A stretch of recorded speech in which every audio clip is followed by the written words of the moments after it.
Good afternoon to all friends from media.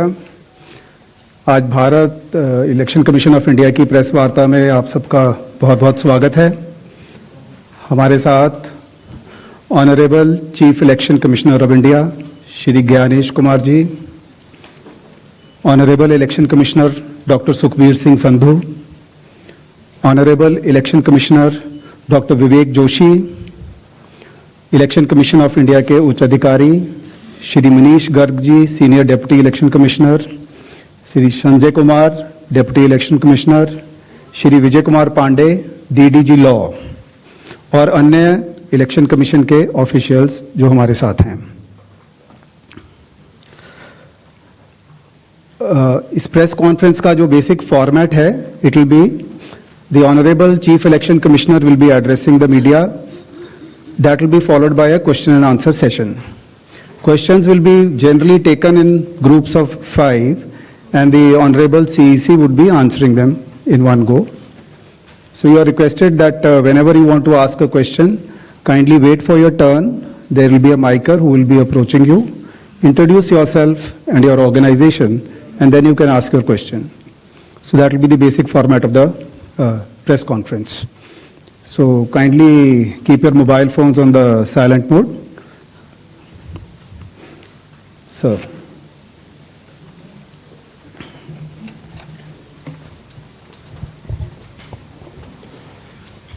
Honorable Election Commissioner Dr. Sukhbir Singh Sandhu ji, Honorable Election Commissioner Dr. Vivek Joshi ji, चुनाव आयोग के वरिष्ठ अधिकारीगण और media के मेरे दोस्तों,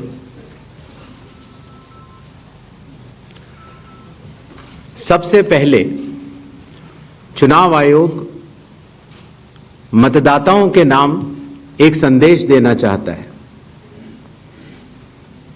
भारत के संविधान के अनुरूप भारत का हर नागरिक जो 18 वर्ष की आयु पूरी कर चुका हो,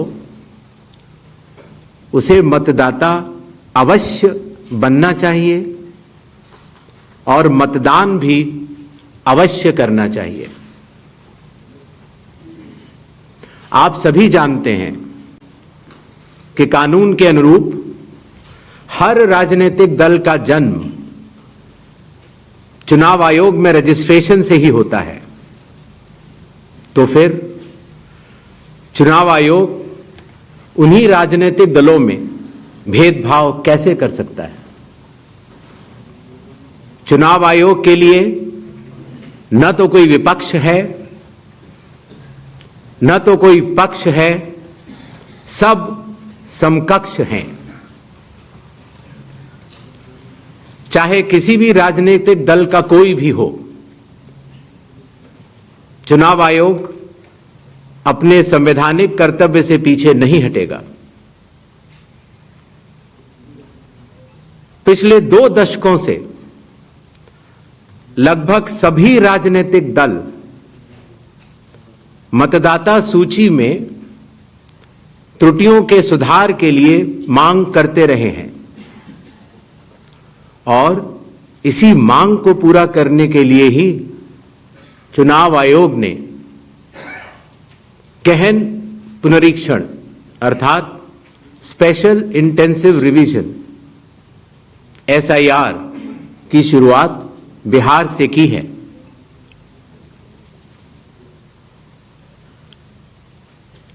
SIR की प्रक्रिया में सभी मतदाता बूथ लेवल ऑफिसर्स और सभी राजनीतिक दलों द्वारा नामित 1.6 लाख BLAs ने मिलकर एक प्रारूप सूची तैयार की है।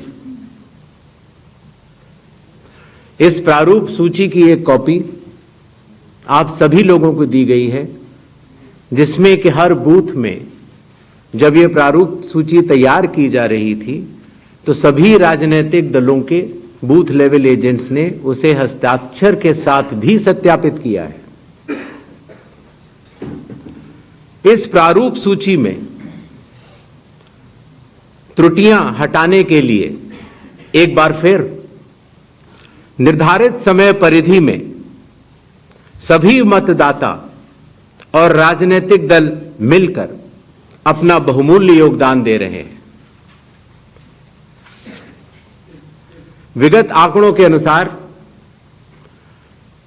स्वयं मतदाताओं ने लगभग 28,370 ऐसे क्लेम्स एंड ऑब्जेक्शंस दिए हैं और जो मतदाता 1 जुलाई को 18 वर्ष की आयु पूरी कर चुके हैं या 1 अक्टूबर को 18 वर्ष की आयु पूरे करने वाले हैं, ऐसे 1,03,703 मतदाताओं ने भी अपना आवेदन फॉर्म 6 और डिक्लेरेशन के साथ किया है।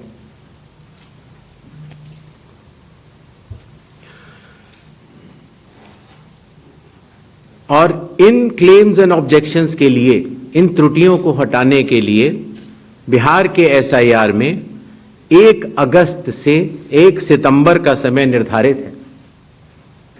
अभी भी 15 दिन का समय बाकी है। चुनाव आयोग सभी राजनीतिक दलों को उनके द्वारा नामित बूथ लेवल एजेंट्स को, नेशनल लेवल पॉलिटिकल पार्टीज को, स्टेट लेवल पॉलिटिकल पार्टीज को आह्वान करता है कि आने वाले 15 दिनों में जो भी प्रारूप मतदाता सूची उनको दी गई है उसमें अगर कोई भी त्रुटि हो तो उसको प्रिस्क्राइब्ड फॉर्म के तहत जमा करें। चुनाव आयोग के दरवाजे हमेशा सबके लिए समान रूप से खुले हुए हैं। जमीनी स्तर पर सभी मतदाता, सभी राजनीतिक दल और सभी बूथ लेवल ऑफिसर्स मिलकर एक पारदर्शी तरीके से कार्य कर रहे हैं, सत्यापित भी कर रहे हैं, हस्ताक्षर भी कर रहे हैं और वीडियो टेस्टिमोनियल्स भी दे रहे हैं। यह एक गंभीर चिंता का विषय है कि राजनीतिक दलों के जिला अध्यक्षों और उनके द्वारा नामित बीएलएस के ये सत्यापित दस्तावेज, टेस्टिमोनियल्स, उनकी आवाज उनके स्वयं के राज्य स्तर के या राष्ट्रीय स्तर के नेताओं तक या तो पहुंच नहीं पा रही है और या फिर जमीनी सच को नजरअंदाज करते हुए भ्रम फैलाने की कोशिश की जा रही है। सत्य तो यह है कि कदम से कदम मिलाकर सभी स्टेक होल्डर्स बिहार के एसआईआर को पूर्ण रूप से सफल बनाने के लिए कटिबद्ध हैं, प्रयत्न कर रहे हैं और कठिन परिश्रम कर रहे हैं। जब बिहार के 7 करोड़ से भी अधिक मतदाता चुनाव आयोग के साथ खड़े हैं तो न तो चुनाव आयोग की साख पर कोई प्रश्न चिन्ह खड़ा हो सकता है और न ही मतदाताओं की साख पर। कानून के अनुसार अगर समय रहते मतदाता सूचियों में त्रुटियां साझा न की जाएं, मतदाता द्वारा अपना प्रत्याशी चुनने के 45 डेज के भीतर माननीय उच्च न्यायालय में चुनाव याचिका दायर न की जाए और फिर वोट चोरी जैसे गलत शब्दों का इस्तेमाल करके जनता को गुमराह करने का असफल प्रयास किया जाए तो यह भारत के संविधान का अपमान नहीं तो और क्या है। जहां तक कि मशीन रीडेबल मतदाता सूची का सवाल है, माननीय सुप्रीम कोर्ट 2019 में ही कह चुका है कि यह मतदाता की निजता का हनन हो सकता है। Voter privacy can be breached. हमने कुछ दिन पहले देखा कि कई मतदाताओं की फोटो उनकी अनुमति के बिना मीडिया के समक्ष रखी गई, उनके ऊपर आरोप लगाए गए, उनका इस्तेमाल किया गया। क्या अपनी माताओं, बहुओं, बेटियों सहित किसी भी मतदाता की सीसीटीवी वीडियो चुनाव आयोग को साझा करनी चाहिए क्या? मतदाता सूची में जिसका नाम होता है वही अपने प्रत्याशी को चयनित करने के लिए वोट डालता है। लोकसभा के चुनाव की प्रक्रिया में 1 करोड़ से भी अधिक कर्मचारी, 10 लाख से भी अधिक बूथ लेवल एजेंट्स, 20 लाख से भी अधिक प्रत्याशियों के पोलिंग एजेंट्स चुनाव के लिए कार्य करते हैं। इतने सारे लोगों के समक्ष इतनी पारदर्शी प्रक्रिया में क्या कोई भी मतदाता वोट की चोरी कर सकता है? कुछ मतदाताओं द्वारा दोहरे मतदान के आरोप लगाए गए। सबूत मांगने पर जवाब नहीं मिला। ऐसे मिथ्या आरोपों से न तो चुनाव आयोग डरता है और न ही कोई मतदाता। जब चुनाव आयोग के कंधे पर बंदूक रखकर भारत के मतदाताओं को निशाना बनाकर राजनीति की जा रही हो, तो आज चुनाव आयोग सबको स्पष्ट करना चाहता है कि चुनाव आयोग निडरता के साथ सभी गरीब, अमीर, बुजुर्ग, महिला, युवा सहित सभी वर्गों और सभी धर्मों के मतदाताओं के साथ बिना किसी भेदभाव के चट्टान की तरह खड़ा था, खड़ा है और खड़ा रहेगा। जय हिंद, जय Bharat.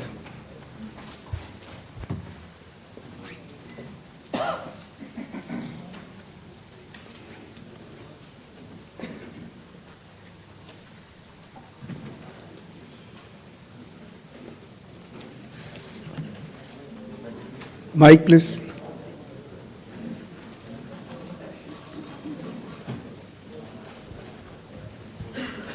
Sir, good evening. I am Prashant from Asianet News.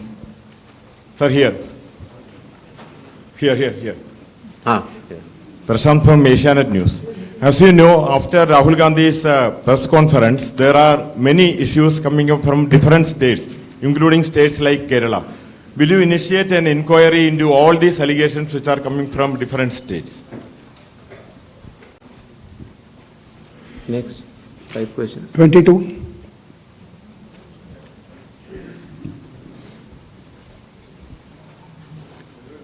Sir.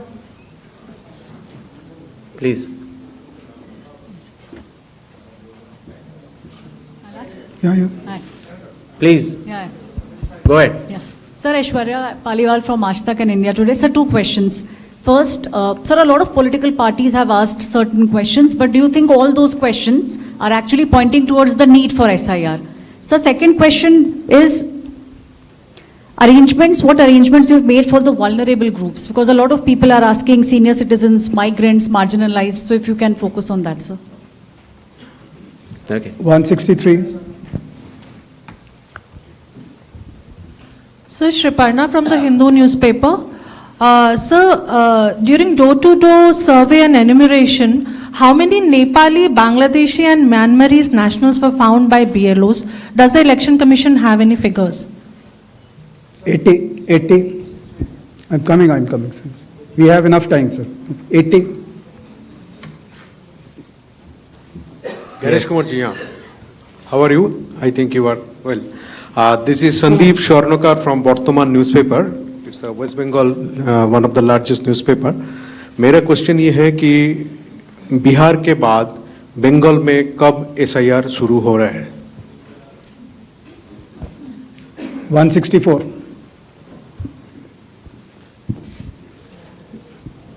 Sir Neeraj हूँ न्यूज 18 इंडिया से, नेटवर्क 18 से। हमारा सवाल है कि स्पेशल समरी रिवीजन सालाना तौर पे होता है हर साल, तो SIR की जरूरत आपको कौन सा मतदाता सूची दोनों प्रक्रिया से अलग मिलेगा, हम ये जानना चाह रहे हैं। और एक सप्लीमेंट्री सवाल है इसी के साथ कि आपने कहा कि कुछ पॉलिटिकल पार्टीज के नेता भ्रम फैलाने की कोशिश कर रहे हैं।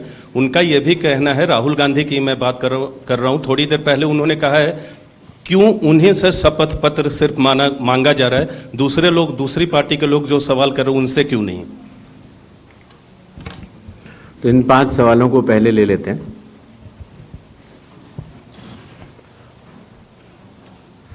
हमारे सारे मीडिया बंधुओं के माध्यम से मैं देश के मतदाताओं को ये बतलाना चाहता हूं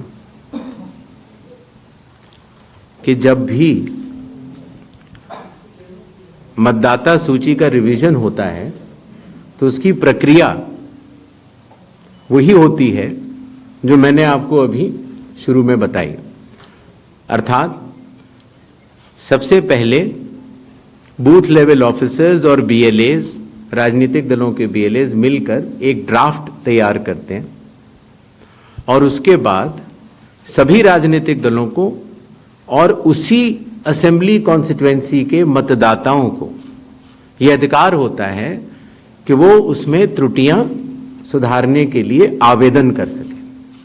आवेदन 3 तरह के हो सकते हैं, या तो किसी का नाम छूट गया हो तो फॉर्म 6 होता है, या किसी का नाम गलत जुड़ गया हो या किसी और को जुड़वाना हो तो फॉर्म 7 होता है, और या कई बार उसमें विवरण गलत हो जाए, आपकी नाम की स्पेलिंग गलत हो जाए, फोटो गलत हो जाए, एड्रेस गलत हो जाए तो फॉर्म 8 होता है। तो ये क्लेम्स एंड ऑब्जेक्शंस का जो पीरियड होता है ये बहुत महत्वपूर्ण होता है और इसमें सभी राजनीतिक दलों की भागीदारी और मतदाताओं की भागीदारी भी आवश्यक होती है। जब ये सारे क्लेम्स एंड ऑब्जेक्शंस आ जाते हैं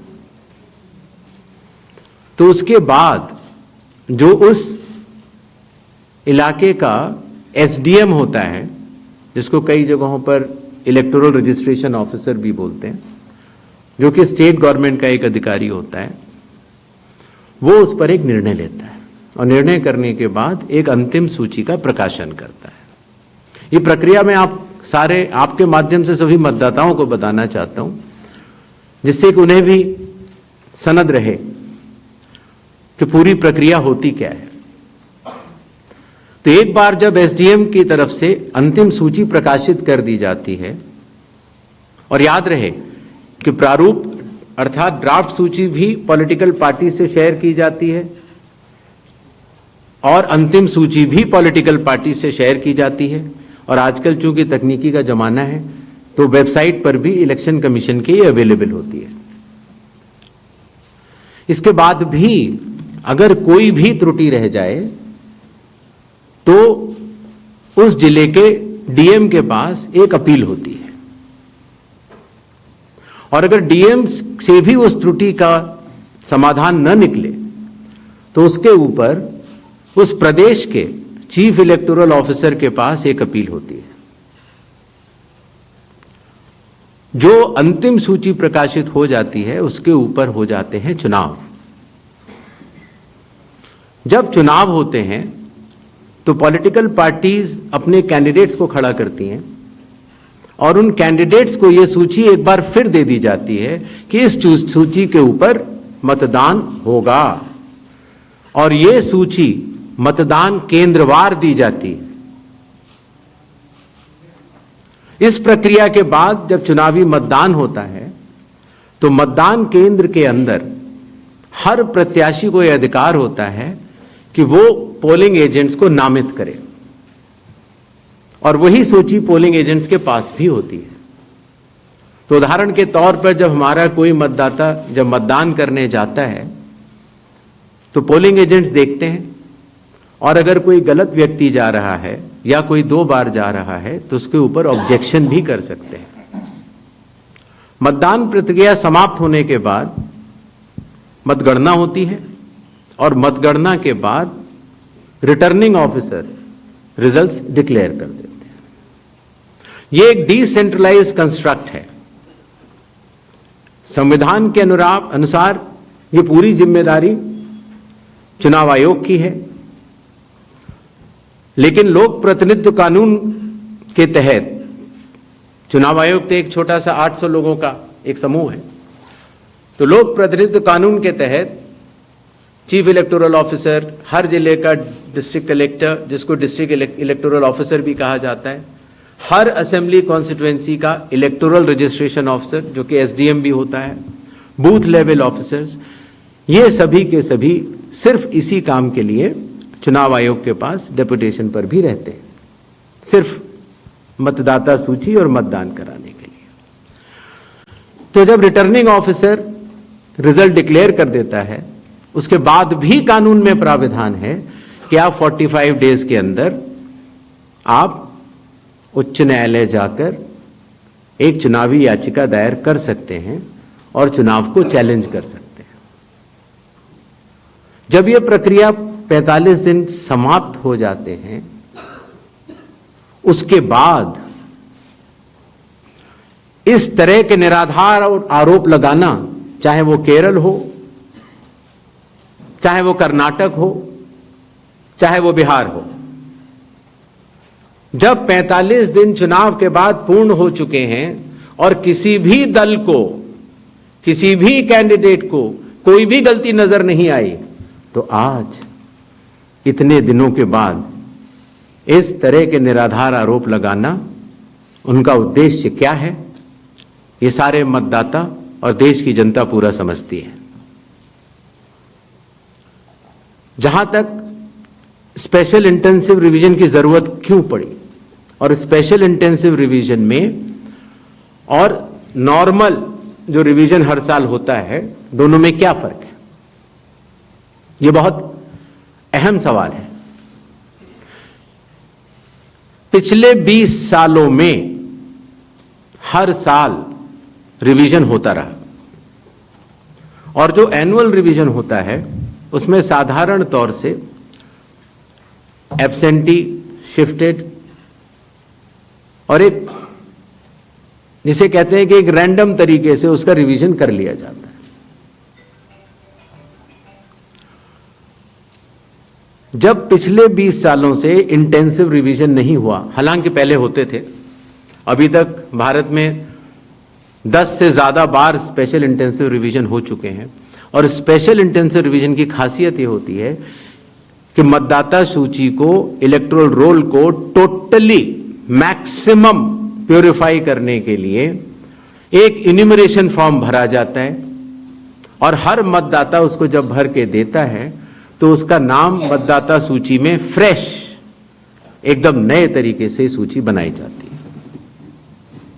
और यह इंटेंसिव रिवीजन इसलिए भी आवश्यक हो गया, एक तो सभी राजनीतिक दलों की लगातार शिकायतें आती जाती हैं कि साहब वहां पर वोट बढ़ गए, वहां पर वोट कट गए, इन लोगों का वोट सही बना, इन लोगों का वोट गलत बना। साथ ही साथ समय के साथ कई लोग जो गांव में रहते थे, जहां पर उनका वोट था, वो शहर में आ गए, उनका वोट गांव में रह गया और जब वो शहर में आए तो वोट कटवाने की प्रक्रिया की भी अपनी कानूनी जटिलताएं हैं, तो उनका वोट गांव में भी रह गया, शहर में भी हो गया। और आजकल आपको पता है, जैसे जैसे भारत का विकास होता जा रहा है, वैसे वैसे लोग शहर छोड़ के भी दूसरे शहरों में भी जाते हैं। मुझे आशा है कि जितने हमारे मीडिया बंधु हैं वो भी शायद किसी न किसी दूसरे शहर को छोड़ के यहाँ पर आए होंगे, तो जब वो यहाँ रहने लग जाते हैं तो उनका वोट यहाँ भी बन जाता है।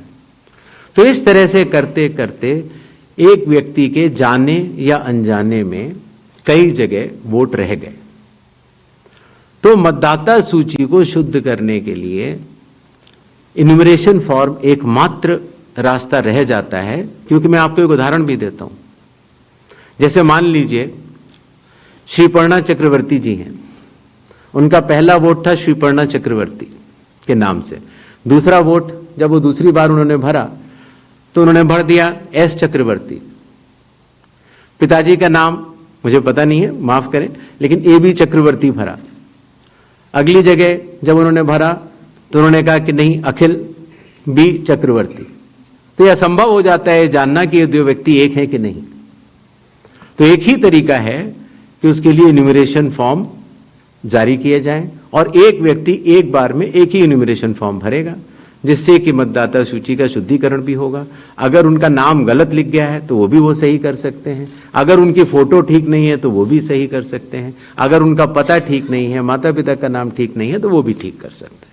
तो ये रही SIR की आवश्यकता। SIR में डोर टू डोर जाना पड़ता है।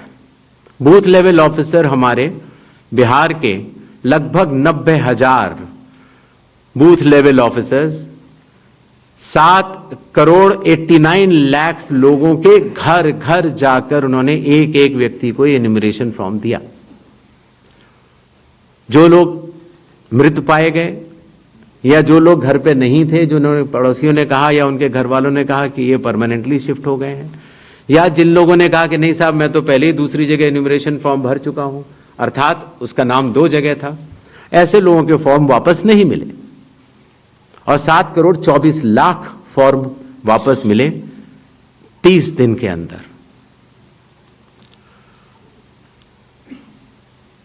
इनमें से एक सवाल यह था कि कितने नेपालीज हैं और कितने बांग्लादेशीज।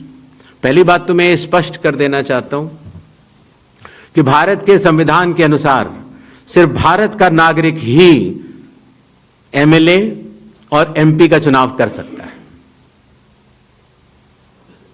किसी और कोई अधिकार, किसी और देश के नागरिक को यह अधिकार प्राप्त नहीं है। अगर ऐसे लोगों ने इन्यूमरेशन फॉर्म भरा है तो SIR की प्रक्रिया में अपनी पात्रता सिद्ध करने के लिए कुछ दस्तावेज भी मांगे गए, जिनकी गहन जांच 30 सितंबर तक होनी है। और ऐसे केस में जो ऐसे लोग हैं जो कि हमारे देश के नहीं हैं, गहन जांच के दौरान वो पाए जाएंगे और निश्चित तौर से उनका वोट नहीं बनेगा। जहां तक वेस्ट बंगाल के SIR की तारीख की बात है, हम तीनों कमिश्नर्स एक उचित समय देखकर उसका निर्णय लेंगे कि कब वेस्ट बंगाल में होना है या देश के अन्य राज्यों में कब होना है। उसकी तारीखों का ऐलान आने वाले समय में उचित समय पर किया जाएगा। एक और सवाल था कि जब इतनी पारदर्शी प्रक्रिया है तो फिर भ्रम फैलाने वाली कोशिश पर आप कुछ लोगों से ये कह रहे हैं कि फॉर्म 7 दे दें और कुछ लोगों से कह रहे हैं कि आप शपथ पत्र दे दें। इसका जवाब ये है, लोक प्रतिनिधित्व कानून में जो सबके लिए बराबर है, मेरे लिए भी है, आपके लिए भी है और किसी भी सांसद के लिए भी है और किसी भी MLA जी के लिए भी है। अगर आप उसी निर्वाचन क्षेत्र के निर्वाचक हैं तो आपको समय रहते शिकायत करने का पूरा मौका है। आप फॉर्म 6 भर सकते हैं, फॉर्म 7 भर सकते हैं, फॉर्म 8 भर सकते हैं। आपके राजनीतिक दल के बूथ लेवल एजेंट्स को भी यह अधिकार प्राप्त होता है कि वो एक शपथ देकर 10-10 फॉर्म भी बूथ लेवल ऑफिसर्स को दे सकते हैं, बशर्ते आप उस विधानसभा क्षेत्र के निर्वाचक हो। लेकिन अगर आप उस विधानसभा क्षेत्र के निर्वाचक नहीं हैं, उस कॉन्स्टिट्यूएंसी के आप इलेक्टर नहीं हैं, और अगर आप अपनी शिकायत को आगे बढ़ाना चाहते हैं, एक विषय होता है शिकायत करना, एक होता है उसके ऊपर भ्रम फैलाना, और एक होता है उसके ऊपर चुनाव आयोग पर आरोप लगाना। तो ग्रेडेड रिस्पांस के तहत अगर आप उस क्षेत्र के निर्वाचक नहीं हैं तो आपके पास एकमात्र कानून में विकल्प है, और वो है रजिस्ट्रेशन ऑफ इलेक्टर रूल्स, रूल संख्या 20, sub clause 3, sub clause B, जो ये कहता है कि अगर आप निर्वाचक नहीं हैं उस विधानसभा क्षेत्र के, तो आप एक विटनेस के तौर पर अपनी शिकायत दर्ज करा सकते हैं और इलेक्टोरल रजिस्ट्रेशन ऑफिसर को आपको एक ओथ देनी होगी और वो ओथ जिस व्यक्ति के खिलाफ आपने शिकायत की है उसके सामने एडमिनिस्टर करानी होगी। यह कानून शायद इस सदन में बैठे सभी लोगों के जन्म के पूर्व का बना हुआ है और सबके लिए बराबरी तौर से लागू है। आशा है इन 5 सवालों को मैंने जवाब दे दिया होगा। आगे बढ़े। 4. I'm coming. Hi, sir. Please, I'll come to you, no problem. Hi, sir. Vrinda from Hindustan Times. Yes. So, first question is that initially when the draft electoral rolls were uploaded on the website, these were machine readable and searchable as well. The size was smaller, the pictures were clearer. But soon after Rahul Gandhi's press conference, the roles were updated and they were changed into non-machine readable, non-searchable, low quality pictures. So was that because a lot of searches were being conducted in these roles? And secondly, why is the dual epic ID issue there in Bihar? Despite the commission saying back in May that, we have resolved it across the country. 76.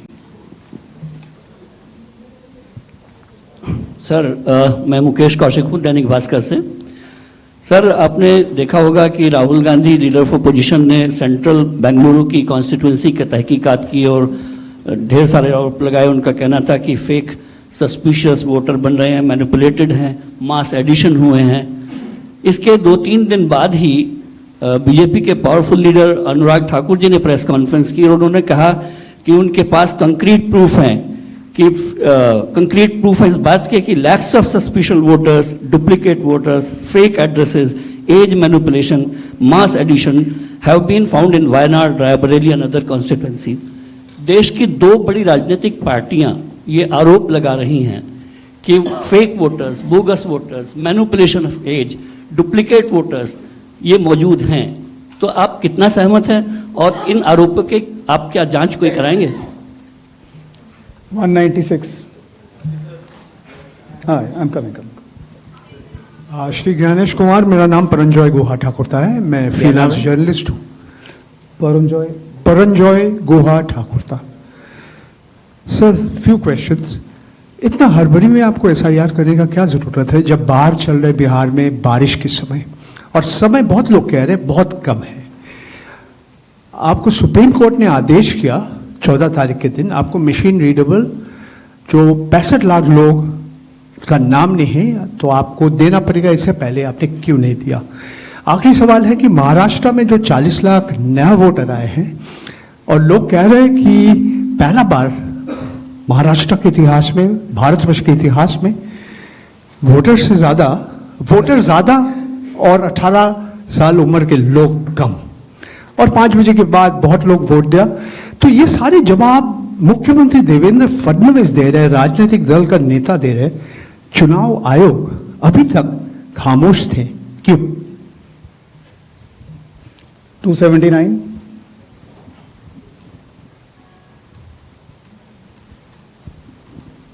Sir, मैं पीयूष पांडे हूं TV9 Bharatvarsh से। मेरा सवाल ये है कि AI और deep fake जैसे तकनीकी खतरे भी मंडरा रहे हैं, राजनीतिक दल उसका प्रयोग भी कर रहे हैं। क्या चुनाव आयोग के पास इस पर शिकंजा कसने के लिए कोई कानूनी प्रावधान है और क्या इसको लेकर के कोई कदम उठाया जा रहा है? दूसरा एक सवाल मेरा ये है कि सुप्रीम कोर्ट ने जब आदेश दिया तब चुनाव आयोग 65 लाख हटाए गए वोटरों की सूची जारी करने की दिशा में काम कर रहा है। क्यों राजनीतिक दलों के कहने पर पहले ऐसा नहीं किया गया? 147. We'll start the next round. Sir मैं गौरव श्रीवास्तव टाइम्स नाउ भारत से मेरा सवाल ये है सर कि चूंकि हम लोग चुनाव आयोग भी देखते हैं, सुप्रीम कोर्ट में सुनवाई भी देखते हैं, बार बार ये सवाल उठा, और जिस बात को आप कह रहे हैं कि भारत का संविधान कहता है कि भारत का नागरिक ही वोट डाल सकता है, लेकिन भारत के नागरिक ही वोट डाले और चुनाव आयोग नागरिकता तय करे के बीच की जो एक पतली सी रेखा है उसको लेकर जो कानूनी लड़ाई है वो कैसे सुलझने वाली है।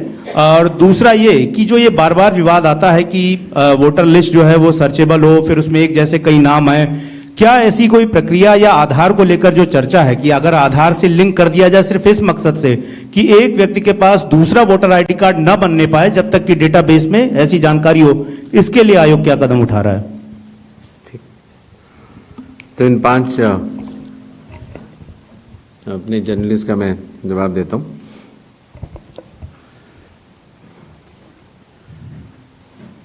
मशीन रीडेबल मतदाता सूची और सर्चेबल मतदाता सूची, दोनों में हमें अंतर समझना होगा। जो चुनाव आयोग की वेबसाइट में मतदाता सूची होती है उसमें आप एपिक नंबर डाल के सर्च कर सकते हैं, डाउनलोड भी कर सकते हैं। इसको मशीन रीडेबल नहीं कहा जाता। मशीन रीडेबल के ऊपर मैंने आपको शुरुआती उसमें बताया था कि 2019 में माननीय सुप्रीम कोर्ट ने भी इस विषय का गहन अध्ययन किया और ये पाया कि मशीन रीडेबल इलेक्टोरल रोल देने से वोटर की प्राइवेसी का हनन हो सकता है। इसलिए मशीन रीडेबल एक अलग चीज़ है। जो मशीन रीडेबल का अर्थ ये होता है कि आप उस इलेक्टोरल रोल को पढ़ भी सकते हैं। उसमें अगर आपके पास कंप्यूटर पे वो लिस्ट सूची आ गई तो आप ये फ़ोटो उठा के दूसरी जगह भी डाल सकते हैं। अगर आपने एक व्यक्ति की फ़ोटो दूसरी जगह डाल दी और पलट दी तो वो व्यक्ति वोट ही नहीं कर पाएगा, क्योंकि जब वो वोट करने जाएगा तो उसका चेहरा नहीं मिलेगा। तो मशीन रीडेबल एक अलग चीज़ है, मशीन रीडेबल वर्जित है। तो उसको आप, ये चुनाव आयोग का अकेला फैसला नहीं है, ये चुनाव आयोग का फैसला माननीय सुप्रीम कोर्ट के जजमेंट के बाद है और 2019 से है। तो मशीन रीडेबल अलग चीज हो गई और एक लिस्ट को सर्च करना वो एक अलग विषय हो गया। जब आप एक लिस्ट को सर्च करते हैं तो उसमें एक सवाल यह आया था कि डुप्लीकेट एपिक की समस्या चुनाव आयोग ने जब पहले सॉल्व कर ली तो इस तरह के डुप्लीकेट एपिक दोबारा कैसे आए। डुप्लीकेट एपिक 2 तरीके से हो सकते हैं। एक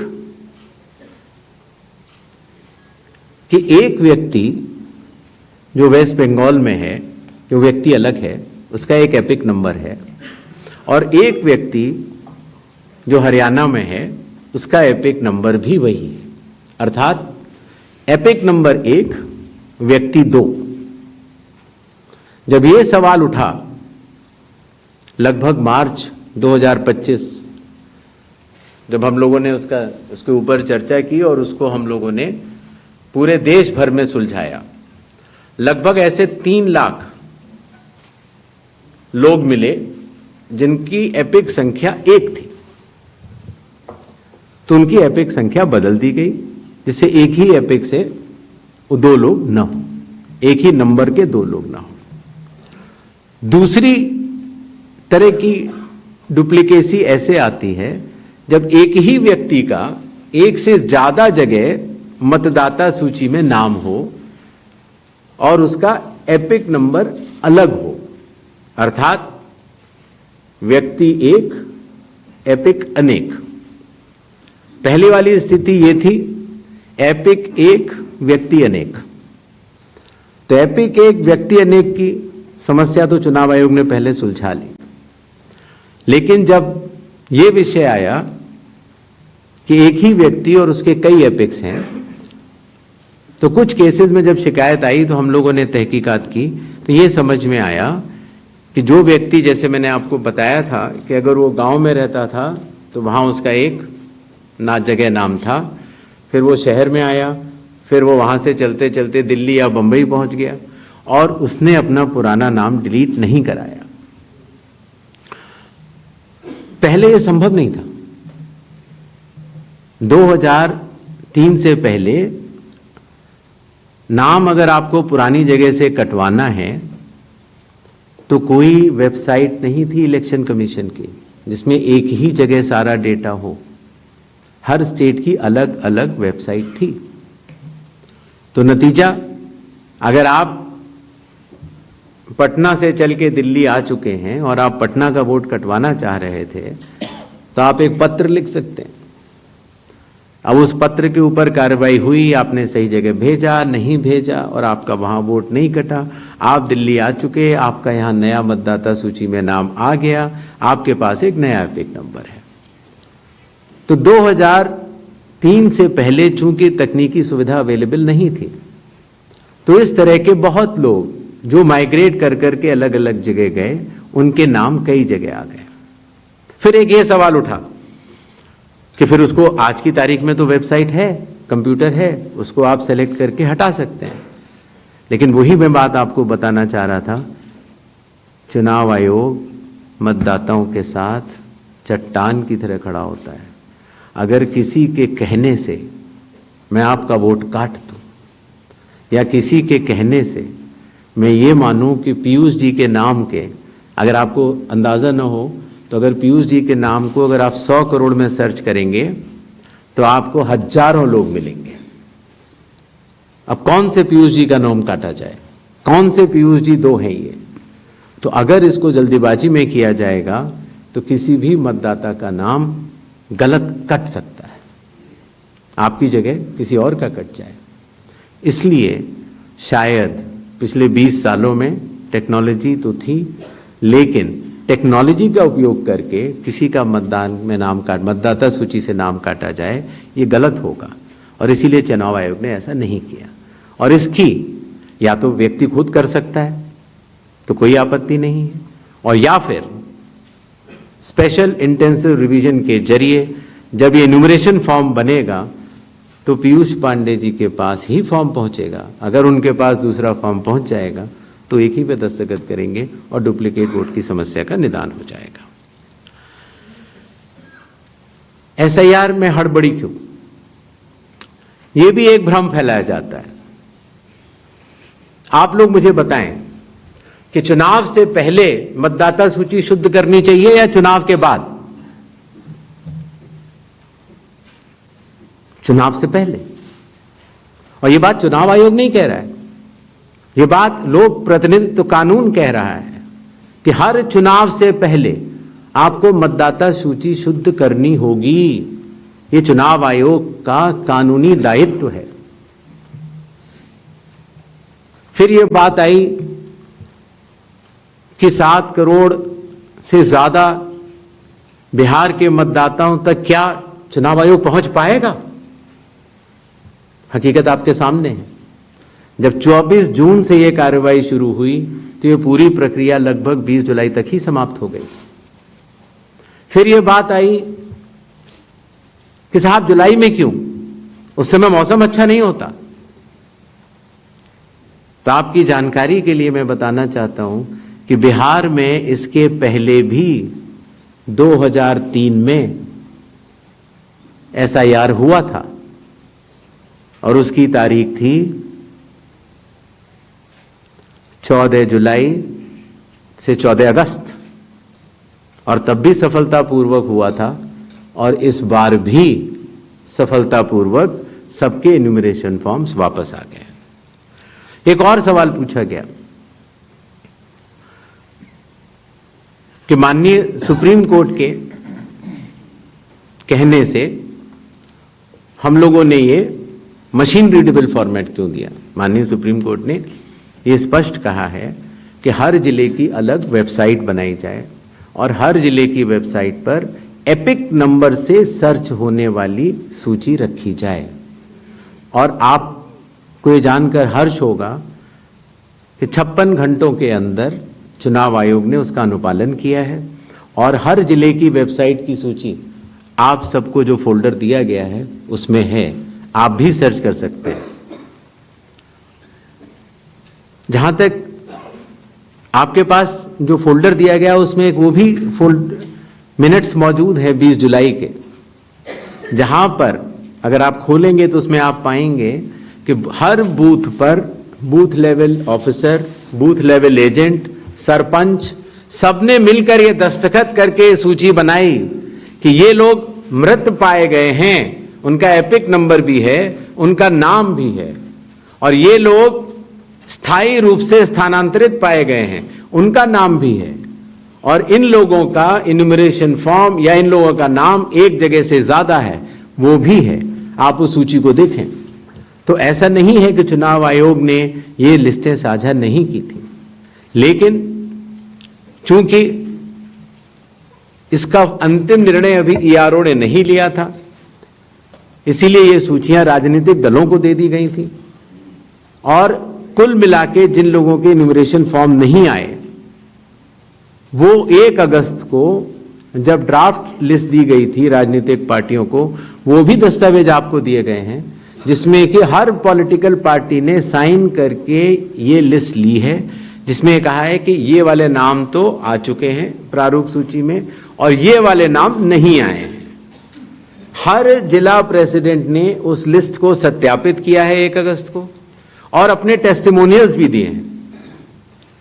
तो ये सूचना और भी लोगों तक पहुंचे, आप तक भी पहुंचे। चुनाव आयोग तो पारदर्शिता का स्वागत करता है और ये बहुत ही अच्छी बात है। शायद इससे अगर कुछ लोग जो छूट गए हों अगर वो नाम दे पाए, तो चुनाव आयोग का तो नारा है हर पात्र मतदाता को सूची में लाना है और हर अपात्र मतदाता को सूची से हटाना है। तो उस उद्देश्य में ये हमारी मदद कर रहा है। एआई और डीप फेक हमारे लिए वास्तव में चुनौती है। अभी कल किसी एक ट्विटर हैंडल पर एक एआई जनरेटेड वीडियो थी जो कि सत्य से परे, लेकिन इस तरह की चुनौतियों का सामना करने के लिए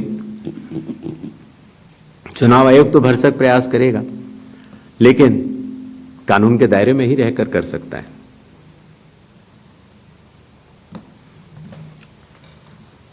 एक और सवाल आया था कि आखिर चुनाव आयोग पात्रता की जांच क्यों कर रहा है। संविधान के अनुच्छेद 326 में हर मतदाता की पात्रता स्पष्ट रूप से लिखी गई है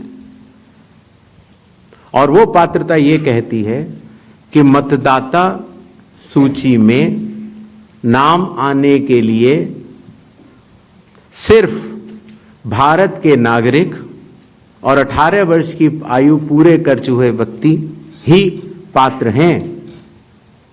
रेजिडेंसी लॉज भी हैं जो कि अलग कानून में बनते हैं, जो कि ऑर्डिनरी रेजिडेंट हैं, या कोई व्यक्ति जो संविधान या किसी कानून के अनुरूप उसको वर्जित किया गया है चुनाव लड़ने के लिए, उनका नाम नहीं आ सकता।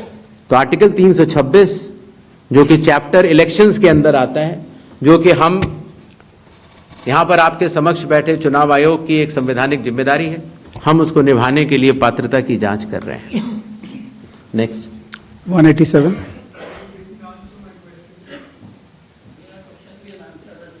Will come back. उसका जवाब मैं दे चुका हूं, शायद आपने, मैं दोबारा बता देता हूं। ग्रेडेड रिस्पांस होता है चुनाव आयोग का। अगर आप किसी भी विधानसभा के निर्वाचक हैं और समय रहते हुए अगर आप त्रुटियां बताते हैं तो आपको फॉर्म 7 भरना होता है। अगर आप किसी भी विधानसभा के निर्वाचक हैं और समय परिधि के बाद अगर गलतियां बतलाते हैं तो उसको सिर्फ एक राजनीतिक स्टेटमेंट माना जाता है।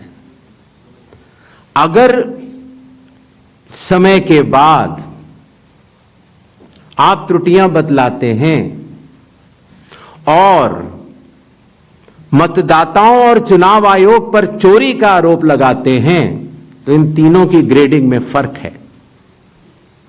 और इसीलिए मैं सभी से ये निवेदन करूंगा कि अगर आप निर्वाचक नहीं हैं और अगर आपको शिकायत करनी है चुनाव आयोग के समक्ष, तो आपके पास, मेरे पास, किसी भी सांसद के पास, किसी भी एमएलए के पास और आपके पास भी सिर्फ एक ही विकल्प है, और वो विकल्प है registration of electoral rules, rule 20, sub clause 3, sub clause B, जिसमें कि आपको इलेक्टोरल रजिस्ट्रेशन ऑफिसर के सामने जिस भी कारण से आप बता रहे हैं कि ये गलत है, आप वो एविडेंस प्रोड्यूस करेंगे और आप शपथ लेंगे और आप इस बात को बताएंगे आगे। 187 Gyanesh sir, We'll come back. Ankit Gupta ABP News से। सर, 2-3 सवाल हैं जो एक दूसरे से जुड़े हुए हैं। पहला सवाल ये है, जिसका भी आप भी जिक्र कर रहे थे कि साल भर में जो है ये स्पेशल समरी रिवीजन जो है कई बार होता है, स्पेशल समरी रिवीजन। तो इस साल की शुरुआत में जब जो है समरी रिवीजन हो चुका था, तो उसके बाद पिछले 6-7 महीनों में करीबन 22 लाख लोग मृत पाए गए, करीब 32 लाख शिफ्ट हो गए। तो ये आंकड़ा पिछले 6-7 महीने में 22 लाख लोग मर कैसे सकते हैं, ये सवाल उठाया जा रहा है। अगर समरी रिवीजन हुआ था और अब तक, तो ये आंकड़ा जो है क्यों इतना ज्यादा भिन्न, पहले ये सब क्यों नहीं हुआ? इसी के साथ में उसी से जुड़ा हुआ सवाल ये है, विपक्षी पार्टियां ये कह रही हैं, इसका मतलब तो ये है 2024 का 1 साल पहले जो चुनाव हुआ था, वो इसका मतलब जो तमाम आप 65 लाख का आंकड़ा अभी दे चुके हैं, हो सकता है ये आने वाले दिनों में और बढ़े, उन फर्जी मतदाताओं के साथ में हुआ था क्या चुनाव? ये तो सिर्फ बिहार की बात हो रही है, तो क्या इन फर्जी मतदाताओं के साथ में 2024 का चुनाव हुआ था? तीसरा सवाल इसी से जुड़ा हुआ, क्या ये एनआरसी हो रहा है एसआईआर की आड़ में? ये सवाल लगातार कहा जा रहा है, और वो क्यों कहा यह जा रहा है कि एक धर्म के लोगों को वोट काटे जा रहे हैं, एक पार्टी को फायदा पहुंचाने के लिए कार्रवाई की जा रही है। तो लगातार इस तरीके के सवाल। 185 मेरा नाम मुकेश कुमार सिंह है, मैं एक फ्रीलांस जर्नलिस्ट हूं। मैं आपसे जानना चाह रहा हूं कि इस बात का ग्रेडिंग कैसे की जाएगी कि जो अभी आपने उदाहरण देके बताया कि ईपीआईसी में एक आदमी नाम डुप्लीकेट करेगा, जब तक आपके पास कोई यूनिक फीचर नहीं होगा, जैसे आधार के मामले में बायोमेट्रिक्स एक यूनिक फीचर का काम करता है हर इंडिविजुअल के लिए ना, उसी तरीके से अगर आप ईपीआईसी से इसको नहीं जोड़ेंगे तो ये संभव ही नहीं है कि आप कभी जिंदगी में डुप्लीकेसी को चेक कर पाए, चाहे कितने एफर्ट्स कर लें। यहां आपको टेक्नोलॉजी की ही मदद लेनी पड़ेगी, मैनुअली ये ह्यूमनली पॉसिबल नहीं है। और इसी से जुड़ा हुआ सवाल ये भी है कि जब इस तरह की चीजें हमारे सामने आती हैं, यानी डुप्लीकेसी को चेक करने की, वही डुप्लीकेसी हमारे सामने जब वोटर लिस्ट में सामने आती है तो एक नया बखेड़ा खड़ा होता है। आप चुनाव आयोग के सामने सबसे इंपॉर्टेंट चीज यह है कि अगर किसी चीज की शिकायत की जा रही है तो क्या चुनाव आयोग सबसे पहले शिकायत की जांच करने पे जोर देगा या शिकायतकर्ता कौन है उसकी जो है वो कलई खोलने पे जोर देगा? ये एक ऐसी सवाल, एक कॉन्स्टिट्यूशनल इंस्टीट्यूशन पे इस तरह का दाग भी लगना अपने आप में शर्मनाक है। यानी अगर उससे आप हमें बचाइए, इस देश को तो बचाइए, इस डेमोक्रेसी को बचाइए, हम आपसे ये उम्मीद करते हैं। 247 नहीं, just one. I'll come back to you. No problem. Damini Nath from the Indian Express. Sir, 7.24 crore electors forms were received as of 1st August. So how many of these submitted documents along with that? And now that 15 days are over, how many more documents have been made for these electors? And the other question I have is regarding, recommended by BLO and not recommended. What is the basis on which BLO will recommend or not recommend if the documents have not been submitted? 39 good afternoon sir, Manohar Kesari, news x और India news से। Sir चुनाव आयोग लगातार clarify कर रहा है और कह रहे हैं सारे डाटा जो है सो मिसलीड करने वाले हैं, लेकिन आज भी राहुल गांधी ने इस बात को कहा है कि महाराष्ट्र में 1 करोड़ मतदाता जोड़ा गया, वोटों का हेराफेरी लगातार किया जा रहा है। तो क्या इससे चुनाव आयोग की छवि धूमिल नहीं हो रही है? अगर धूमिल हो रही है तो आप लोग लीगल एक्शन उनके खिलाफ क्यों नहीं ले रहे हैं? दूसरा, लगातार वोटर का जो है सो ट्रस्ट चुनाव आयोग पर इससे कम हो रहा है, तो ट्रस्ट बढ़ाने के लिए आप लोग क्या करेंगे? 218 हेलो, इधर सर, मैं सर इधर राइट साइड, प्रशांत देव न्यूज 24 से। 2 सवाल हैं सर मेरे। पहला सवाल ये है कि जो 65 लाख नाम कटने की बात आ रही है, ये तो ठीक है, आंकड़े बढ़ भी सकते हैं, घट भी सकते हैं। कितने नाम जुड़े फॉर्म 6 के, मतलब नए मतदाताओं को, जब से एसआईआर शुरू हुई कितने नाम जुड़े?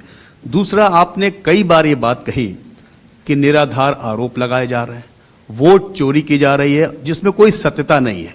अगर ये बात सच है, दूसरी तरफ आप ये कहते हैं कि वैध मतदाता कोई छूटे नहीं, और अगर कोई लीडर, कोई भी लीडर अगर इस तरह का झूठ बोल रहा है, क्या आपके पास कोई अधिकार नहीं है उनके खिलाफ कानूनी कार्रवाई करने का? आप उनको बनाते हैं, रजिस्ट्रेशन देते हैं। ये दो सवाल है सर। पहला ये था कि 6 महीनों में इतने मृत लोग कैसे पाए गए। शायद इसका जवाब मैं पहले दे चुका था कि पिछले 20 सालों से जब ये नॉर्मल रिवीजन होता है तो घर घर जाकर इन्यूमरेशन फॉर्म नहीं दिया जाता है, और शायद इसलिए कई बार जब घरों में किसी की मृत्यु हो जाती है तो वो इन्फॉर्मेशन बीएलओ के पास कैसे आएगी? तो बीएलओ के पास अगर उस परिवारजनों ने न बताई तो बीएलओ के पास संभव नहीं होगा। इसीलिए 22 लाख मतदाता कोई 6 महीने में मरे हुए नहीं हैं।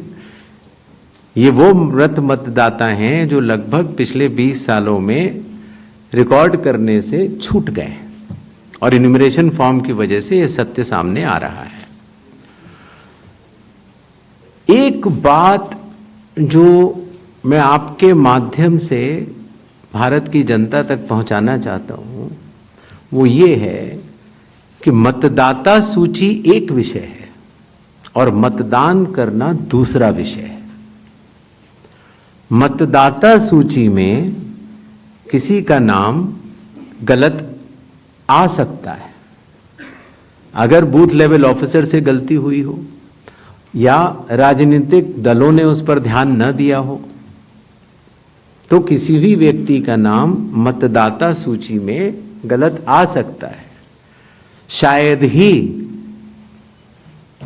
किसी भी मतदान केंद्र में उस लेवल का परफेक्शन एसआईआर से पहले न रहा हो जहां की इस तरह की त्रुटियां न रही हो। इसके 2 कारण हैं। एक तो हमारे बूथ लेवल ऑफिसर्स की जो ट्रेनिंग अब हम लोगों ने दिल्ली में शुरू की है, और उसके साथ साथ उनके दायित्व को उनको समझाना। आपको अंदाज होगा कि कितने बूथ लेवल ऑफिसर्स हैं इस देश में? 10.5 लाख। तो 10.5 लाख बूथ ऑफिसर्स इस गुणवत्ता के साथ काम करें, प्रयत्न पूरा होता है, लेकिन कुछ गलतियां रह जाती हैं। अब वो गलतियां सुधारी कैसे जाएं? तो उन गलतियों को सुधारने के लिए ही चुनाव आयोग ने जिन जिन राजनीतिक दलों को मान्यता दी है उन दलों को ही यह अधिकार दिया है कि आपके जिला अध्यक्ष बूथ लेवल एजेंट्स को नामित कर सकते हैं, और वो उनको सूची भी दी जाएगी और वो उसको शुद्ध भी कर सकते हैं। बूथ लेवल एजेंट्स भी उसी बूथ में रहने वाला व्यक्ति होता है। तो ये हमारी एक साझा जिम्मेदारी है, मतदाता की, बूथ लेवल ऑफिसर अर्थात चुनाव आयोग के पास जो डेपुटेशन पर अधिकारी है उसकी, और राजनीतिक दलों की। तो मतदाता सूची को शुद्ध करना, जिस पर हम आगे अब एसआईआर के साथ बढ़ रहे हैं, तो साझी जिम्मेदारी है। लेकिन बिहार में चूंकि हमारे बूथ लेवल ऑफिसर्स ने बूथ लेवल एजेंट्स और राजनीतिक दलों के साथ मिलकर ही काम किया, उसकी कॉपीज मैंने आपको दी हैं कि जो लोग मृत पाए गए, जो लोग स्थानांतरित पाए गए, जिन लोगों के 2 जगह मतदाता सूची में नाम है, वो सभी ने मिलकर सत्यापित किए हुए हैं। तो शायद इसीलिए जब 1 अगस्त के बाद हमारी डेली बुलेटिन आनी शुरू हुई तो किसी भी राजनीतिक दल ने अभी तक एक भी आपत्ति दर्ज नहीं कराई है। तो क्या इसके 2 ही अर्थ हो सकते हैं, या तो प्रारूप सूची एकदम शुद्ध है, जो कि चुनाव आयोग नहीं मानता। चुनाव आयोग कह रहा है कि 1 सितंबर तक हम समय देते हैं, इसमें त्रुटियां हो सकती हैं, आइए सब लोग आइए इसको शुद्ध करते हैं। 15 दिन अभी बाकी हैं। 1 सितंबर के बाद अगर उसी तरह के आरोप लगने शुरू हुए तो जिम्मेदार कौन? हर मान्यता प्राप्त दल को अभी भी 15 दिन बाकी हैं। अगर आपको अंदाज हो तो 1.5 लाख से ज्यादा बूथ लेवल एजेंट्स हैं। बूथ लेवल ऑफिसर तो सिर्फ जब हम लोगों ने किया था तो 77,000 थे, उसके आधे थे। हम लोगों ने ये काम 20 दिन में समाप्त कर दिया था। तो मतदाता सूची का गहन परीक्षण एक एक नाम के आगे मैं निवेदन करना चाहता हूं, आपके जरिए आह्वान करना चाहता हूं कि सभी 12 राजनीतिक दल, चाहे वो राष्ट्रीय पार्टी के हों चाहे वो स्टेट पार्टीज के हों, अभी भी समय रहते 1 सितंबर से पहले इसमें गलतियां बताएं। चुनाव आयोग सुधारने के लिए तैयार है, लेकिन 1 सितंबर के बाद नहीं,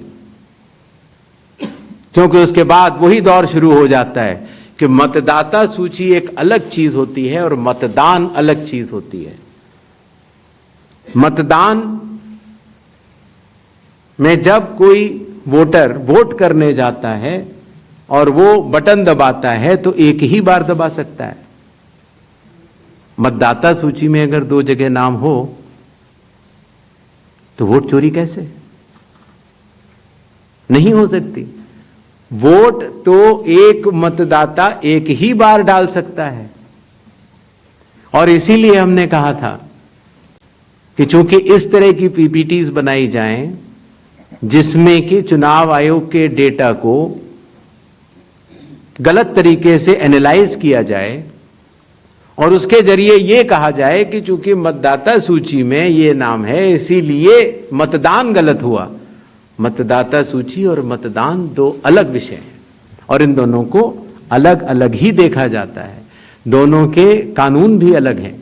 मतदाता सूची का कानून है लोक प्रतिनिधित्व कानून 1950 और मतदान करने का कानून है लोक प्रतिनिधित्व कानून 1951।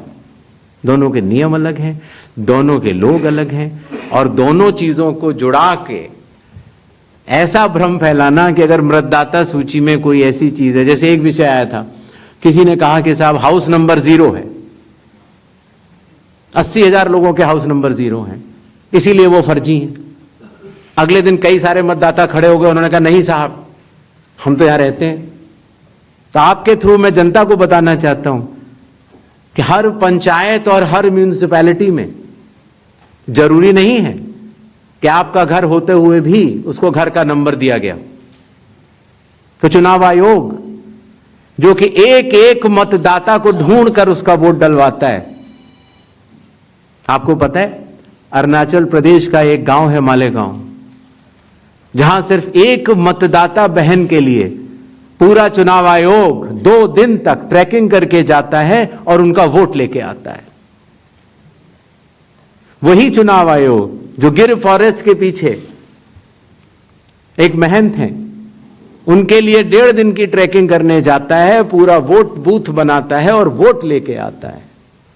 उस कर्मठता से, और आज से नहीं 75 सालों से, उस विरासत से, कर्मठता से कार्य करने वाले चुनाव आयोग के ऊपर अगर निराधार आरोप आप मतदाता सूची और मतदान को मिला के और जनता के सामने अगर ये कहें कि चोरी हो रही है तो ये गलत बात है।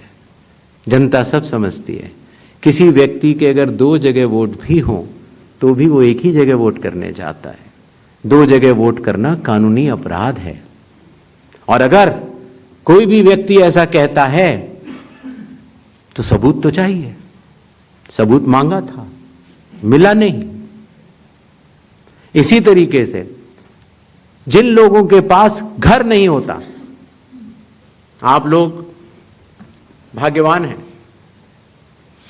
कई लोगों के पास घर नहीं होता लेकिन उसका नाम भी मतदाता सूची में होता है। और उसका पता क्या दिया जाता है? उसका पता वो जगह दी जाती है जहां वो व्यक्ति रात को सोने आता है, कई बार सड़क के किनारे, कई बार पुल के नीचे, या कई बार लैंप पोस्ट के किनारे। और फिर अगर ये कहा जाए कि वो फर्जी मतदाता है, ये हमारे गरीब मतदाताओं, बहनों, भाइयों और बुजुर्गों के साथ एक बहुत बड़ा खिलवाड़ है। 0 नंबर। आपको पता है इस देश में करोड़ों लोगों के घरों के पते के आगे 0 नंबर है। क्यों? क्योंकि पंचायत, म्यूनिसिपैलिटी, जिस घर में वो रहते हैं उन्होंने उनका नंबर नहीं दिया। शहरों में अनऑथराइज्ड कॉलोनीज हैं जहां उनको नंबर नहीं है, तो वो अपने फॉर्म में क्या पता भरे? तो चुनाव आयोग के निर्देश कहते हैं अगर ऐसा कोई भी मतदाता इस देश में है, चुनाव आयोग उसके साथ खड़ा है और उसको नोशनल नंबर देगा। और चूंकि कंप्यूटर में जब उसको भरते हैं तो वो 0 दिखता है। इसका अर्थ ये नहीं है कि वो मतदाता नहीं है। मतदाता बनने की शर्तों में आपका पता इतना अनिवार्य नहीं है जितनी कि आपकी नागरिकता और आपके 18 वर्ष की आयु पूरा होना और जितना कि आप उस बूथ के आजू बाजू में रहते हैं। इन अनिवार्यताओं के तहत ही आपका वोट बनता है। शिकायत के ऊपर जांच क्यों नहीं होती? इस सवाल का जवाब भी देना बनता है। अगर मीडिया में किसी एक व्यक्ति के बारे में शिकायत आ जाए तो चुनाव आयोग कहता है कि नियम में तो नहीं है लेकिन कर लेनी चाहिए। वो सीईओ को बोलता है, या सीईओ कई बार चीफ इलेक्टोरल ऑफिसर स्वतः संज्ञान ले लेते हैं, डीएम स्वतः संज्ञान ले लेते हैं और जांच कर लेते हैं। लेकिन अगर आरोप 1.5 लाख मतदाताओं का हो तो क्या बिना किसी सबूत के, बिना किसी हलफनामे के 1.5 लाख मतदाताओं को नोटिस जारी कर दिया जाए?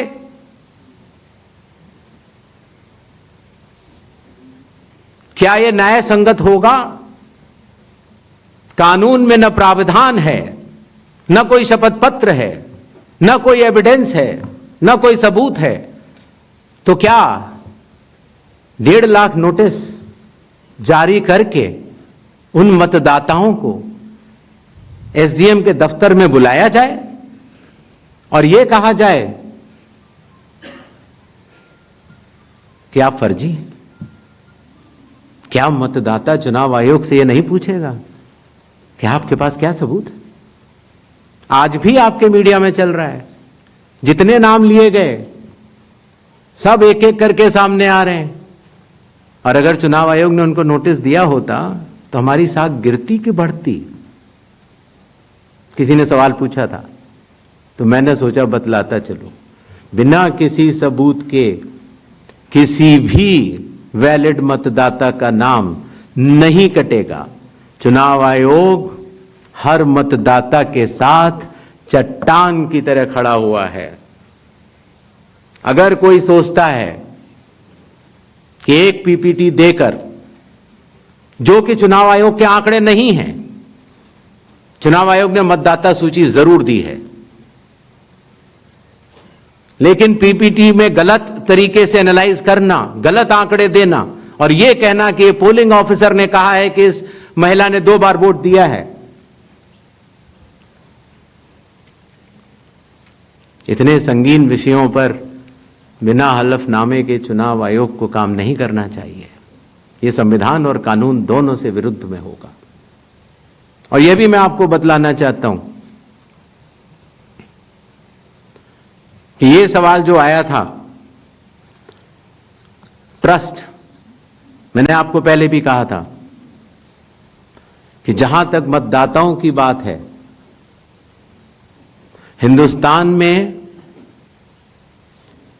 60% से ज्यादा वोटिंग होती है। जो दुनिया के बड़े बड़े जनतंत्र जिसके लिए सोच सकते हैं, दुनिया का सबसे बड़ा जनतंत्र है भारत। दुनिया का सबसे बड़ी मतदाता सूची हमारे पास है, लगभग 90 करोड़ से 100 करोड़ के बीच में। सबसे बड़ी मतदाता सूची, सबसे बड़े चुनाव कर्मियों की फौज, सबसे ज्यादा मतदान करने वाले लोगों की संख्या, और इन सब के समक्ष, सारे मीडिया के समक्ष यह कहना कि अगर मतदाता सूची में आपका नाम एक बार और है तो आपने 2 बार मतदान किया होगा और कानूनी अपराध किया होगा, और मेरे सारे मतदाताओं को अपराधी बनाना और चुनाव आयोग शांत रहे, संभव नहीं। हलफनामा देना होगा या देश से माफी मांगनी होगी, तीसरा विकल्प नहीं है। आपके माध्यम से मैं यह भी कहना चाहता हूं, अगर 7 दिन में हलफनामा नहीं मिला तो इसका अर्थ ये सारे आरोप निराधार हैं और हमारे मतदाताओं को यह कहना कि वो फर्जी हैं, इसके ऊपर जो भी इस बात को बोल रहा है उसको माफी मांगनी चाहिए। महाराष्ट्र में वोटर लिस्ट बढ़ी, समय रहते जब ड्राफ्ट सूची थी तो दावे और आपत्ति क्यों नहीं जमा कराए गए? जब रिजल्ट निकल आया तब याद आया कि ये गलत था और एक भी मतदाता का नाम सबूत सहित आज तक चीफ इलेक्टोरल ऑफिसर महाराष्ट्र को नहीं मिला। चुनाव हुए 8 महीने हो गए। महाराष्ट्र में क्यों नहीं उच्चतम न्यायालय में चुनावी याचिका दायर की गई? फिर एक बात यह कही गई कि आखिरी घंटे में इतना मतदान कैसे? चुनाव आयोग ने जवाब दिया था और आप सबने लिखा भी था कि अगर 10 घंटे मतदान होता है तो हर घंटे 10% का औसत होता है। आखिरी घंटे में 10% से कम मतदान हुआ। तो यह बात कैसे कही जा रही है? ऐसा नहीं होता कि किसी भी बात को अगर आप 10 बार बोलते रहें, 20 बार बोलते रहें तो सच हो जाए। सच सच होता है और सूरज पूरब में ही उगता है, किसी के कहने से पश्चिम में नहीं उगा करता। नेक्स्ट, जस्ट नेक्स्ट राउंड 272 सबको मौका देना है। प्लीज प्लीज प्लीज 272, 167, 184, 81, ये लास्ट है 266। हेलो, यस सर, मैं अखिलेश हूँ IANS न्यूज एजेंसी से।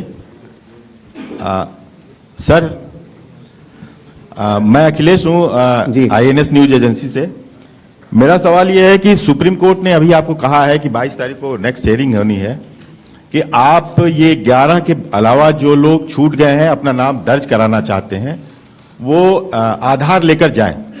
आधार को उन्होंने कहा है कि आप उसको कंसीडर कीजिए। इसका मतलब ये है कि आप जब आगे का SIR कराएंगे या पूरे देश में कराएंगे तो आप ये मान चुके हैं कि 12वां आपका आधार होगा। दूसरी बात, दूसरा सवाल मेरा कि राहुल गांधी संवैधानिक पद पे हैं, नेता प्रतिपक्ष हैं, उनके तमाम सवालों को आपने जवाब दिया और कहा कि सबूतों के साथ आरोप लगाया जाना चाहिए। तो क्या आपको लगता है कि वो गंभीरता से आरोप नहीं लगा रहे हैं या वो सिर्फ राजनीति करने के लिए ऐसा कर रहे हैं? तीसरा मेरा सवाल है कि आपने कहा कि बार बार कहा कि आपको दो सवाल पूछिए, अगर देर से आप देते हैं, आप सवाल उठाते हैं तो आपको एफिडेविट देना पड़ेगा। अखिलेश यादव ने 18,000 नामों की एफिडेविट दिया हुआ है। ये राजनीति में बार बार सवाल उठ रहा है कि आपने उसका जवाब नहीं दिया। ये 3 सवाल हैं सर मेरे। ठीक, yes, please ask one question only sir, please restrict yourself to one question. Sir, Sanjay Sharma Aaj Tak से। मेरा सवाल यह है कि आयोग ने राहुल गांधी से कहा कि वो हलफनामा दे, उसके बगैर कार्रवाई नहीं होगी। बीजेड ने सवाल उठाया है, बीजेडी ने 2024 के लोकसभा चुनाव के पहले। सुन नहीं पाया, जरा दोबारा बोल दीजिए। संजय शर्मा आज तक से हूं। मेरा सवाल, आयोग नया जरूर है, सवाल पुराना है, लेकिन सवाल उससे जुड़ा है क्योंकि आप भी RP एक्ट की दुहाई देते हैं और संविधान की।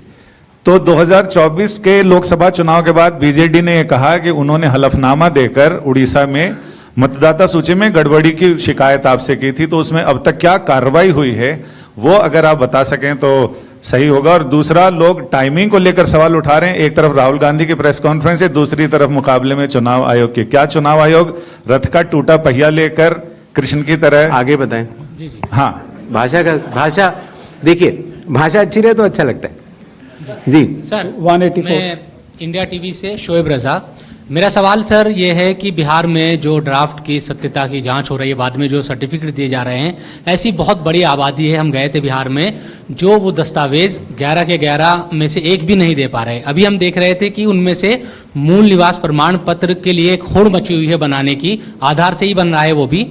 तो उन लोगों के लिए मुश्किल ही हो रहा है कि जो 15 दिन का अब समय बचा है उसमें भी अगर वो मूल निवास प्रमाण पत्र या इस तरह कोई सर्टिफिकेट नहीं बनवा पाते और एक बड़ी आबादी ऐसी रह जाती है जिसकी सत्यता नहीं होती, तो उनके लिए आप लोग क्या करेंगे? 266 इधर दीजिए, 266. Sir, Anubhuti Bishnoi from the Economic Times.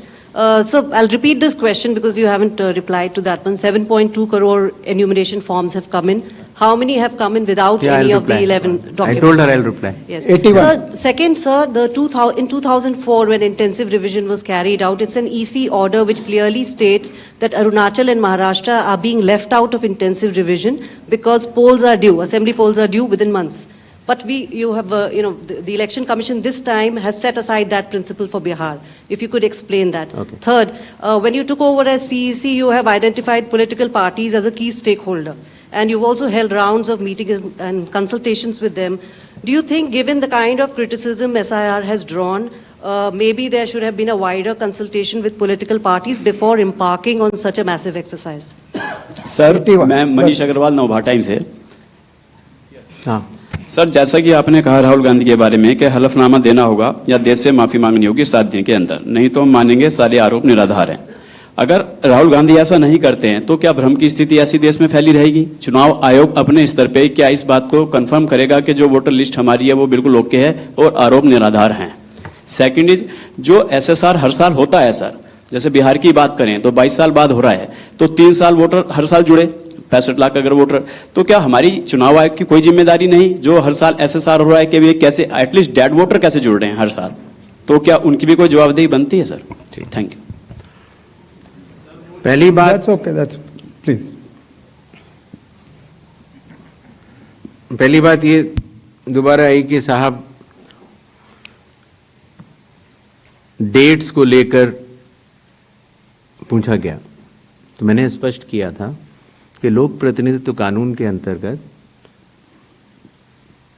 जो रिवीजन होता है वो चुनाव से पहले होता है. बिहार का चुनाव 22 नवंबर 2025 से पहले संपन्न किया जाना है, क्योंकि बिहार की जो हमारी विधानसभा है उसकी कालावधि वहां समाप्त हो रही है. हमारे पास 1 जनवरी 2025 का एक स्पेशली रिवाइज्ड किया हुआ एक रोल था, इंटेंसिव नहीं था. आमूमन तौर से चुनाव से 6 महीने से अगर ज्यादा हो तो हम लोग को वोटर लिस्ट रिवाइज करनी चाहिए. तो अगर 1 जनवरी से 22 नवंबर तक हम रिवाइज नहीं करते तो इस 11 महीने से ज्यादा के अरसे में काफी त्रुटियां हो सकती थी. अगर हम 1 अप्रैल 4 ही तारीख को हो सकता है रिवीजन कानून के तहत, 1 जनवरी, 1 अप्रैल, 1 जुलाई और 1 अक्टूबर, तो उन्हीं तारीखों को जो 18 साल की उम्र प्राप्त करते हैं उनको वोट का अधिकार मिल जाता है. तो अगर हम 1 अप्रैल करते तो फिर यह बात आती कि अभी तो आपने SSR कराया है तो आप फिर करा रहे हैं. अगर हम 1 अक्टूबर करते तो यह बात आती कि बिल्कुल चुनाव सर पर है. तो एक ही विकल्प उपलब्ध था और वो था 1 जुलाई की क्वालिफाइंग डेट मानते हुए एक रिवीजन होना चाहिए. दूसरा विषय, तो इंटेंसिव रिवीजन क्यों, SSR क्यों नहीं? ये बात मैं आप लोग ही तो कह रहे हो कि SSR में इतना गहन परीक्षण नहीं हुआ, इसीलिए कई त्रुटियां पाई गईं जो कि अब इन्यूमरेशन फॉर्म से आ रही हैं. दरअसल SIR ही तो है जो इन सारे आरोपों का जवाब है. अगर SIR में सब लोग मिलकर, सारी राजनीतिक पार्टियां मिलकर अगर मतदाता सूची को शुद्ध बनाने के लिए, राजनीतिक उद्देश्यों से परे जाकर राष्ट्र निर्माण के लिए, राष्ट्र सेवा के लिए अगर मतदाता सूची को शुद्ध बनाने के लिए काम करना चाहें तो आज भी बिहार में 15 दिन बाकी हैं. और चुनाव आयोग उन सभी का शुक्रगुजार रहेगा जो मतदाता सूची शुद्ध करने के लिए अपना योगदान देंगे. ये बात कही गई कि किसी एक राज्य से, उड़ीसा से या उत्तर प्रदेश से कुछ शिकायतें की गई। बात वहीं की वहीं है। चुनाव हारने या जीतने के बाद जिस मतदाता सूची पर चुनाव हुआ उसके ऊपर बिना हलफनामा दिए, हलफनामा दिया गया ये बात ठीक नहीं है, बिना हलफनामा दिए, बिना ओथ दिए, सिर्फ एक पत्र लिखकर अगर हमारे बूथ लेवल ऑफिसर्स और एसडीएम्स और डीएम्स इनके कार्यशैली पर अगर कोई प्रश्न चिन्ह लगाता है तो ये गलत है। एक सवाल जो मैं पिछली बार जवाब नहीं दे पाया था कि साहब जो ये एसआईआर बिहार में चल रहा है उसमें कितने लोगों के डॉक्यूमेंट आ गए, कितने लोगों ने रिकमेंड किया, किस बूथ लेवल क्या रिकमेंड किया, डाटा लेने की कोशिश तो हो रही है। लेकिन मैंने आपको पहले बताया था कि चुनाव आयोग मल्टी लेवल कंस्ट्रक्ट से काम करता है। Booth level officer booth level पर है, जहां औसतन करीब 1000 से कम मतदाता है, 200 घर हैं। उसके ऊपर आता है बूथ लेवल सुपरवाइजर जो 10 बूथ लेवल ऑफिसर के ऊपर काम करता है। उसके ऊपर आता है एसडीएम, उसके ऊपर आता है डीएम, उसके ऊपर आता है चीफ इलेक्टोरल ऑफिसर, और मतदाता सूची का कार्य वहीं समाप्त हो जाता है। चुनाव आयोग में न तो मैं, न मेरे साथी चुनाव आयोग, न कोई चुनाव आयुक्त का अधिकारी और न आप कोई भी वोट जोड़ सकते हैं या काट सकते हैं सिवाय कानूनी प्रक्रिया का पालन किए, कोई भी। तो आपको इस बात को समझना होगा कि इस कंस्ट्रक्ट में जो डिसेंट्रलाइज कंस्ट्रक्ट है, इसमें बूथ लेवल ऑफिसर ने जब किसी मतदाता से डॉक्यूमेंट्स लिए या उसने दिए तो कितने डॉक्यूमेंट्स लिए, क्या उसको रिकमेंड किया या नहीं किया, ये सारा विषय अभी भी एसडीएम स्तर पर विचाराधीन है, जिसका निर्णय 30 सितंबर तक आएगा। और उसके पहले इस सवाल का जवाब पूछना और बताना दोनों ही त्रुटिपूर्ण भी रहेगा और वो भी रहेगा। अगर आप आधार के बारे में आपने बोला, माननीय सुप्रीम कोर्ट का स्पष्ट आदेश है कि जो लोग एग्रीव्ड हैं, जो लोग ड्राफ्ट सूची से एग्रीव्ड हैं, वो लोग अपने इन्यूमरेशन फॉर्म को आधार के साथ जमा कर सकते हैं और चुनाव आयोग उस बात को मानता भी है, उसका पालन भी करता है। आई होप आप सबके काफी प्रश्नों का हम लोग जवाब दे पाए होंगे। Thank you so much. Thank you. Please join us for tea on the 4th floor. और जाने से पहले एक बार और आखिर 100 करोड़ की मतदाता सूची और बिहार के 7 करोड़ की मतदाता सूची में सवाल भी कई हैं और जवाब भी कई हैं। सच सुनने की क्षमता भी होनी चाहिए और समझने की क्षमता भी। तो मैं सिर्फ इतना कहना चाहता हूं जाने से पहले कि एक बार फिर आप सबके माध्यम से भारत के मतदाताओं को बहुत बहुत नमस्कार। और सभी राजनीतिक दलों से हम ये आह्वान करते हैं कि अभी भी प्रारूप सूची में कोई भी त्रुटि हो तो आगे आएं और हमें 1 सितंबर तक बताएं। 1 सितंबर के बाद बतलाने से कोई फायदा नहीं होगा। जय हिंद, जय Bharat. Join us for tea on the 4th floor, please. आओ फोटो खिंचवा आ जाओ यार।